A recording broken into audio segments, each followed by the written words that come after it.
돈 잘 버는 증권맨에게 듣는다. 시장이 다소 좀 조정의 구간들 연말 사실 실제적인 거래가 되는 마지막 주간이라고 볼 수 있는 상황인데요. 전략 세우겠습니다. 신한금융투자 본점 영업부 곽상준 부지점장님 함께하겠습니다. 어서 오십시오. 네, 안녕하십니까?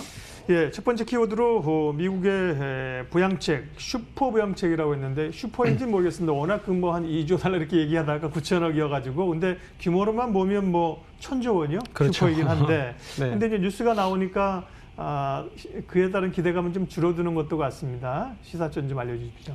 네, 항상 이제 우리가 주식시장, 금융시장, 투자시장에서 이슈를 읽을 때 그 이슈가 사전에 반영됐는지를 항상 읽어야 되는데요.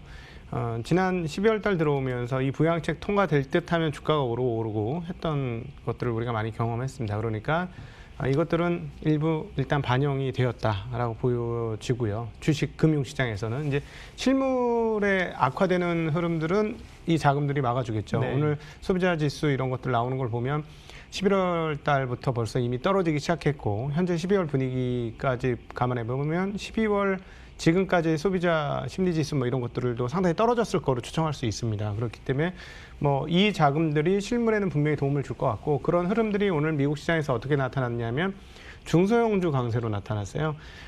오늘 다우하고 S&P는 떨어졌고 나스닥은 뭐 기술주들 몇 가지가 상승하면서 올랐습니다만 네, 러셀은 1% 예. 상승을 기록을 네. 했거든요. 그러니까 중소업체들에 대한 기대감은 있었다. 이렇게 정리해 볼 수 있겠고 그다음에 이제 바이든 당선자가 계속 무슨 얘기를 하고 있냐면 추가 부양책을 하겠다라는 얘기를 하고 있어요. 네. 그러니까 다음 뉴스는 추가 부양책. 근데 1월 중순 넘어서 1월 20일께 이제 본격적으로 취입을 해서 그렇죠. 일을 하기 시작하니까 아마 일이 진행이 되려면 한 2, 3월이 될 것이고 이제 그때까지가 약간의 이슈 공백기가 들어간 것은 맞는 것 같습니다. 미국 시장 기준으로.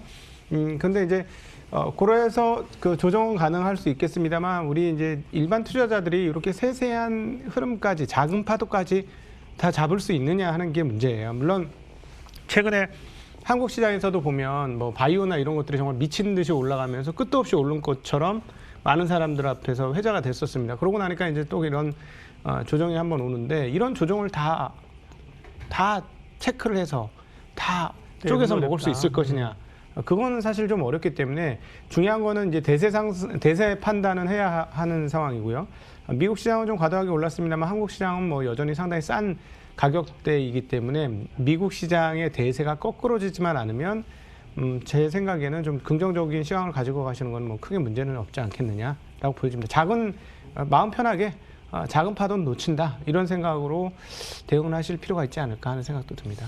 12월에 외국인들의 매도가 적지 않은데요. 네네. 환율하고 연동이 일정 부분 있다고 봐야겠죠? 최근에 이제 외국인들 계속해서 매도를 하면서 11월 달에 마지막 날을 빼고 약 한 7조 가까운 매수를 해주었는데요. 네. 11월 마지막 날 한 2조 정도의 매도가 나왔고 그리고 지금 계속해서 나오면서 순매수 규모가 상당폭으로 줄었습니다. 이제 3조 미만으로 줄어 있는 상태인데 외국인들이 계속 팔았다는 측면에서는 분명히 이제 달러 강세 압박이 있는 게 하나가 있고요. 그다음에 또 하나는 이게 더 중요한 포인트인데 중국 위안화가 6.5를 철통같이 지키려고 하는 게 있어요. 고시환율을 계속 6.5로 올리고 있거든요. 그러니까 고시환율을 6.5로 올리고 나니까 NDF 시장에서의 환율도 내려가다 다시 올라오고 이런 흐름들을 반복하고 있어요. 그러니까 원화 환율에 있어서 더 중요한 포인트 중에 하나는 위안화가 6.5에 아주 강력한 진지를 구축을 했다. 그래서 여기서 쉽게 안 내려가려고 작정을 했다라는 거죠. 그래서 이 구간에서 상당히 오랜 시간 있을 것 같고 그렇다면 6.5에 부합하는 한국의 원화 가격은 어느 정도였냐면 1,100원 정도 수준이었어요. 그러니까 아마도 1,100원 수준에서 꽤 오랜 시간 있지 않겠는가. 이런 정도는 예상해 볼 수 있겠고 오늘의 달러 강세는 우리 쪽 아시아권 통화보다는 아무래도 유럽 통화의 영향을 훨씬 많이 받았습니다. 지금 영국이 셧다운 해야 되는 상황들, 변종 바이러스 뭐 이런 얘기 나오면서 파운드가 0.68%나 약세를 기록을 했거든요. 그러면서 이제 그만큼 달러가 강세가 보여졌기 때문에 아직까지 여전히 달러의 약세 흐름이 그동안에 이제 좀 약간 기조적으로 나타났잖아요. 이 기조가 반전됐다라고 보기에는 증거가 아직은 너무 부족합니다.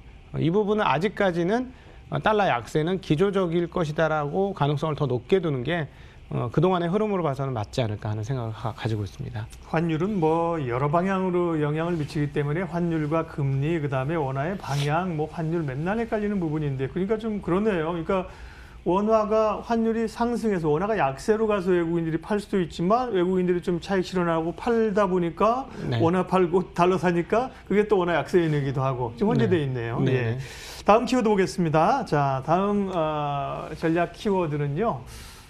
배당과 관련된 건데요. 예, 겨울 보너스 배당 막차 타볼까? 이제 오늘 내일 다음 주 월요일까지 주식을 사면 배당을 받을 수 있는 권리가 주어지지 않습니까? 배당 네. 관련한 꼭 배당주만 사는 게 아니라 좋게 보신 분들은 수익 팔 수도 있는 거고요. 배당 전략 좀 알려주십시오.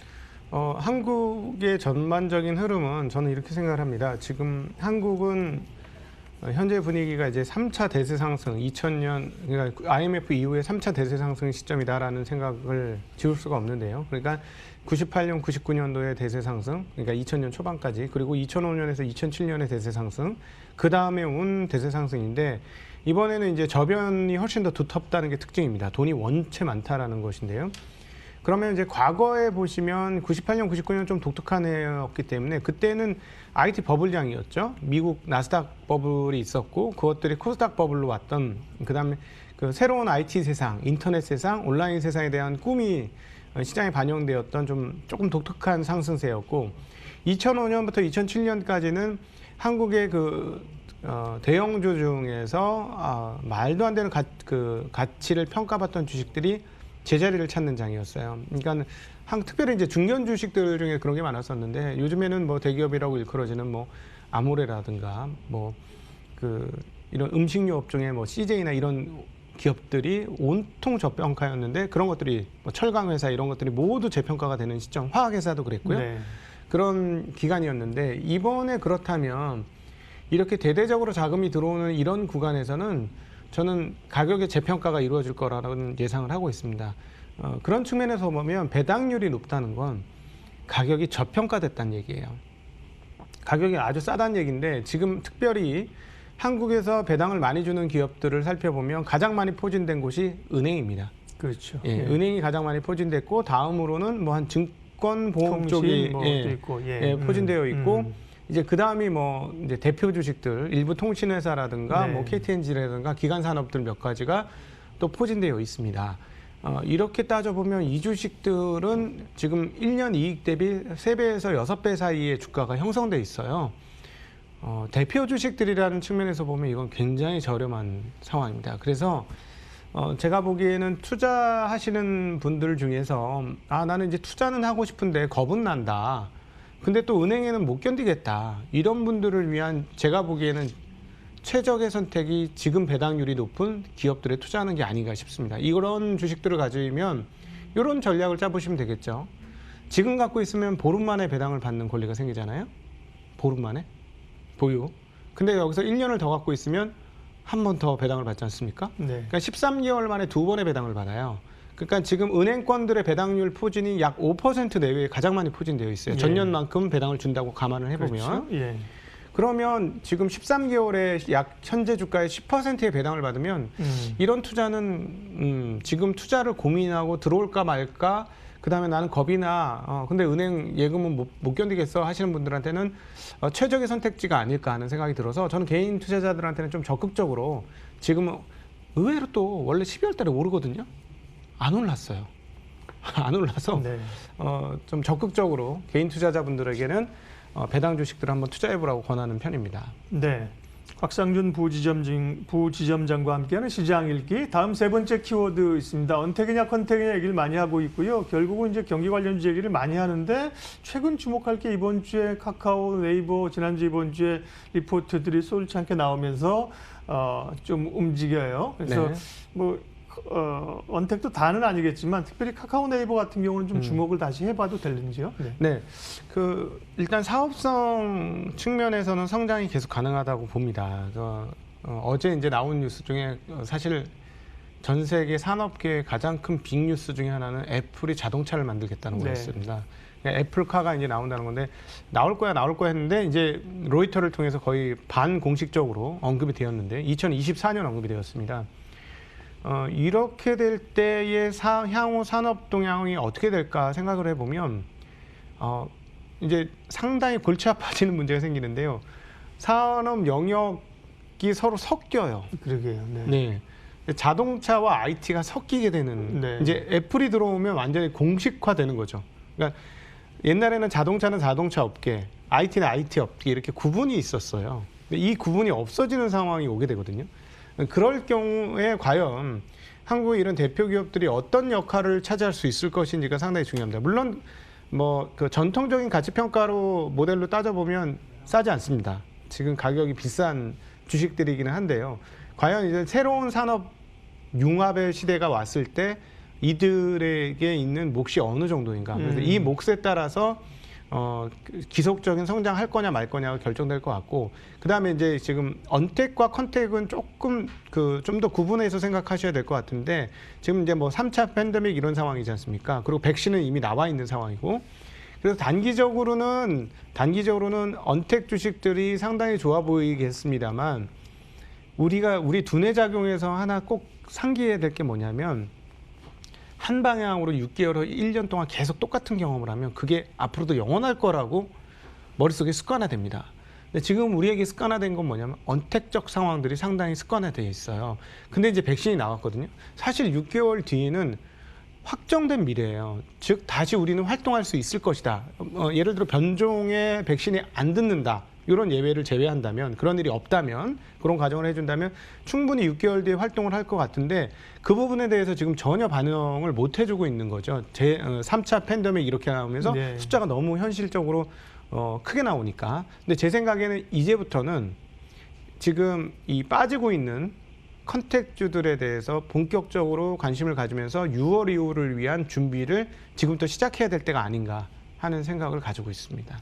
예, 큰 흐름을 보는 게 중요하다는 말씀이시고요. 전략 좀 마무리하겠습니다. 이번 주 오늘 내일 다음 주 3거래일인데 실제로 뭐 네. 월요일, 화요일 배당락 되면 거래는 사실 뭐 별거 없다. 그래서 네. 이제 마지막 남은 며칠간의 전략인데요. 말씀 좀 해주시죠. 네, 올해 이제 12월 달이 사실 굉장히 좋았어요. 내년도에 있을 장을 상당히 좀 당겨왔다라는 네. 표현을 좀 들었는데, 당겨온 시장이고, 자, 그렇다면 내년도에는 새로운 산업 섹터가 나오지 않는다면 약간 이제 한번 숨고르게 하는 장세로 체력을 좀 비축해야 되는 과정이 올 수도 있어요. 원래는 내년 1분기에 상당히 장이 좋을 거라고 생각했는데 그러게요. 12월 달에 워낙 좋았기 때문에 그러고 나서 어떤 장이 펼쳐질 것이냐 한번 고민을 시작해 보셔야 되는데, 앞서 말씀드렸듯이 자율주행과 전기차가 하나의 산업 섹터로 구축이 될 가능성이 점점 커지고 있습니다. 그래서 이런 부분에 대해서는 좀 관심을 가지면서 시장을 보시면 좋을 것 같고, 어찌되었건 지금 대세가 꺾인 장은 아니다. 핵심은 이렇게 말씀드리고 싶습니다. 돈이 많으냐 적으냐. 돈이 많은 상태가 유지된다면 그야말로 지금 요 며칠 조금 하락하는 흐름들 보여줬는데, 이건 조정으로 마무리될 것이고, 돈이 안 빠져나간다면 다시 시장은 대세를 가지고 갈 것이다 라는 점을 기억하시면 좋을 것 같습니다. 돈 잘 버는 증권맨에게 듣는다. 신한금융투자 본점 영업부 곽상준 부지점장님의 시각을 함께했습니다. 고맙습니다. 네, 감사합니다.